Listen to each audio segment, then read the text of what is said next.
Hey guys, it's Lost. So, I'm recording this because this kind of needs an intro, because this is not normally something that I would post to this channel, but I decided that why the fuck not? Let's just do this, because this is Lost Extras and no fucks are given.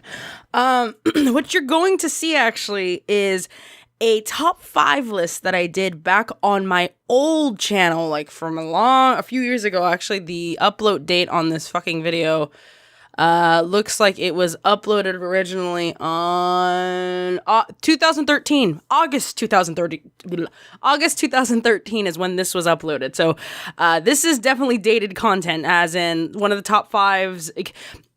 I can't even words right now. The top 5 of this was actually the top 5 cartoon shows that I wanted rebooted. And one of them actually already did get rebooted, very retardedly, but it did get rebooted. But I wanted to upload this because I just wanted to share it with you guys. There is some edits, because I do name drop myself and some other things. So there's some, you'll notice the edits. It's not that big of a deal. But yeah, I wanted to share this with you guys. It is cringy. I watched it a few times and I was cringing like a motherfucker because God help me. But hopefully you guys enjoyed this. Like I said, this is back when I used to do reviews and like this kind of content. I don't do this anymore because obviously I do narration and Let's Plays now, and I did Let's Plays then, but this was a rare little nugget of past Losty. And yes, you do get to see my face, and this is back from 2013 and all that jazz. So hopefully you guys enjoy it. Let me know in the comments down below what your guys' favorite cartoon shows from, your growing up was. And yes, that should be it. So let's get on to the cringe fest. Hey guys, what's going on? I hope you guys have been good. I hope you guys have been well. Today we're gonna look at the top 5 kids cartoon shows that deserve a freaking reboot, because I said so. Damn it. And before we even begin, let me repeat myself that this is my top 5 list. So yeah, before you even get mad at me and start saying, why wasn't this included? Remember, it's my list. So let's begin.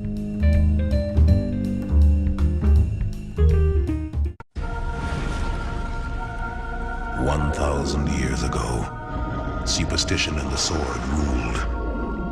It was a time of darkness. It was a world of fear. It was the age of gargoyles. I know what you're thinking. Really? You start off with this series? But hey, okay, come on, let's think about it. This show, along with the Batman animated series, these were my main shows after school. With its melodrama and gritty action, it kept me on the edge of my seat as a kid. And for those of you who don't know what the show is about, it's about, well, you guessed it, gargoyles, and their leader Goliath, trying to adjust to modern New York City, with the help of a sexy NYPD officer, Eliza. In the show, they would kick some bad guy ass, i.e. Demona or David Xanatos, who was actually part of the Illuminati. Not shitting you, you need to look that shit up on Wiki. And of course, they would save the world. But the thing is that there would be some weird tension between Eliza and Goliath. Yes, you heard me right. Human and gargoyle loving, steamy, sexy gargoyle on human sex shit. So why do I think this show deserves a reboot? I mean, come on, what was not to like about this show? It was dark and edgy for a kid's show that I almost felt like I was going to get in trouble just watching it. But I think the biggest reason why this show deserves a comeback is because of the love relationship. I mean, just think about it. Give the show to Christopher Nolan, he would totally make a realistic action movie for 2014, where Goliath saves Eliza, and then there would be a tasteful sex scene. Remember, totally fucking realistic.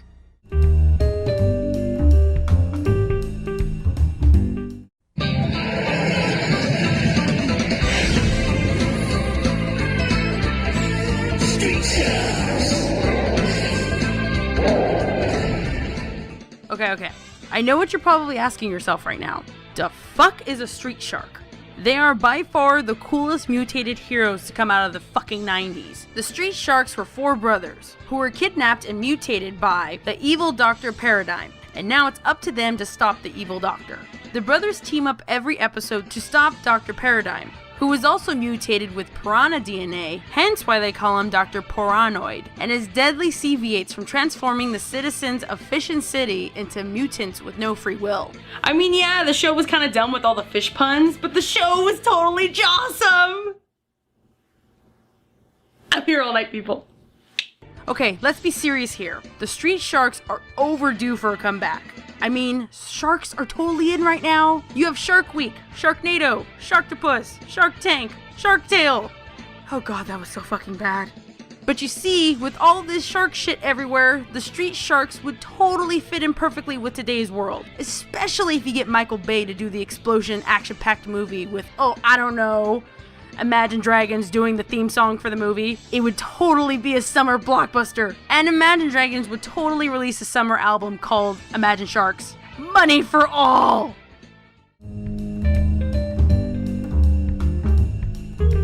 So, if you haven't noticed, I may or may not be a My Little Pony fan. My star barrettes are fabulous! God damn it. And since their creation in the 80s, little girls everywhere, and apparently men too, have loved the series. But there was another series that Hasbro created around that time that I think needs a comeback.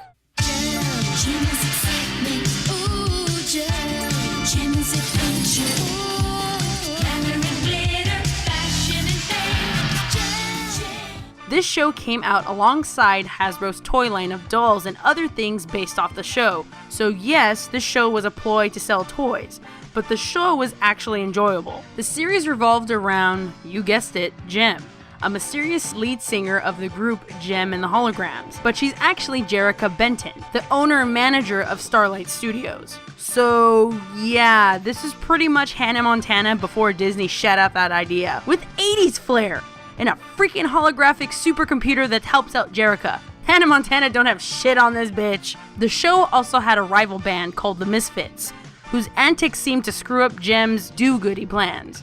This, along with the action cliffhangers in each episode, the random-ass music videos, and the music, oh dear god, the music. It's no wonder this show was the third most viewed kids show back in the 80s. So you would think that Hasbro would have rebooted the series now, considering they've done it with My Little Pony and other previous IPs. But no, nothing. If anything, I would love to see this show get the big screen treatment. Maybe like a musical or something. And I already know who they'd cast for some of the parts. Some, only some. We'd get Miley Cyrus, Selena Gomez, and Demi Lovato as the Misfits. Rihanna as the token black chick of the Holograms. Synergy could totally be played by Hatsune Miku, considering she's already a fucking hologram. And Jem would be played by none other than Kesha. But they're sing-talking. It would be fucking perfect. The kids would eat this shit up!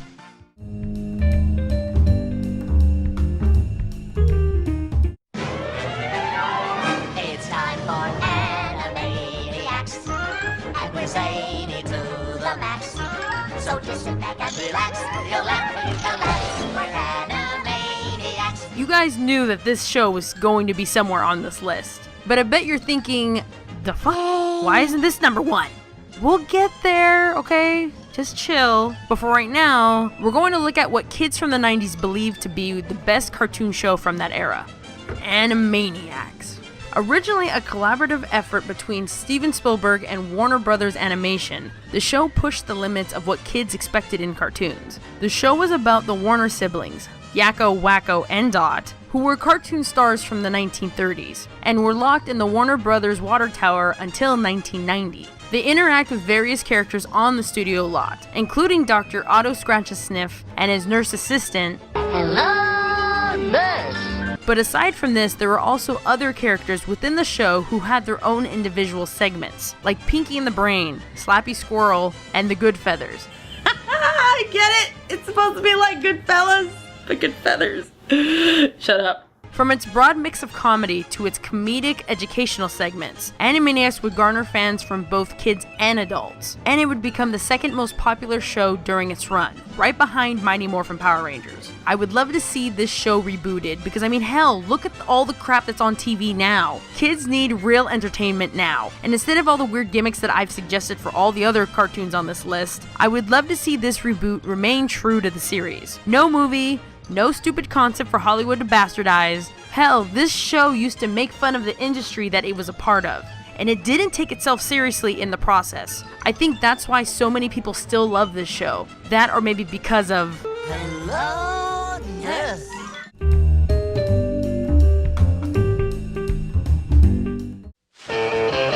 Who's that girl? What's her name? Is she cool? Is she lame? Oh, you're talking about what's her name?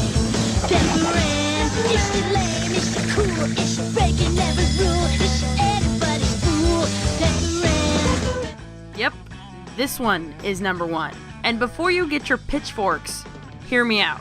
Pepper Ann was a show that aired during ABC Kids on Saturday mornings in the 90s. For me as a kid, it was this show, Mighty Morphin Power Rangers, and X-Men that filled my Saturday mornings. The show was about a 12-year-old girl, Pepper Ann, whose emotions would come out as fantasies. Kinda like another 90s show. Anyways, the show followed her misadventures in middle school with her best friends Nikki, a soft-spoken, overachieving violinist, and Milo, a very eccentric, laid-back artist. There were other characters in the series as well, including Lydia, Pepper Ann's mom, and Moose, Pepper Ann's sister. Seriously, I watched most of the series as a kid, and I didn't even realize Moose was a girl until halfway through it. But to be honest, the biggest reason why this show stuck out to me was because it dealt with similar things that I was going through, but in a lighthearted and endearing kind of way. Instead of the boring, after-schoolish show that it could have been, it was tongue-in-cheek about a lot of its humor. I mean, the perfect example of this is the season 1 finale called In Support Of, where Pepper Ann mishears her gym teacher telling her that she needs support in order to jump on the trampoline. Yes, you heard right, ladies and gentlemen. Support. Pepper Ann freaks out since she's a bit on the smaller side and is now convinced that she needs a bra. Later on in the episode, when the gym teacher asks where is Pepper Ann's support, she then proceeds to flash the class. All of this on a Saturday morning cartoon show. This show is extremely underrated, and it still is. If any kids cartoon show needs a reboot, it's this one. But if anything, maybe like a special where she's older. Granted, I know that the series finale touched on their hypothetical reunion when they were older, but I feel like the show could be even greater if given the chance, even if the clothes look like they're stuck in an early 90s warp. So yeah, those are my picks for kids cartoon shows. I hope you guys enjoyed this. Let me know in the comments down below, what are your guys' picks for kids cartoon shows that deserve a reboot? Maybe in the movie treatment, maybe a new series, maybe a documentary, I don't know, whatever. And I hope you guys are staying awesome, feeling awesome, and being awesome, and I'll talk to you guys later, okay? Bye.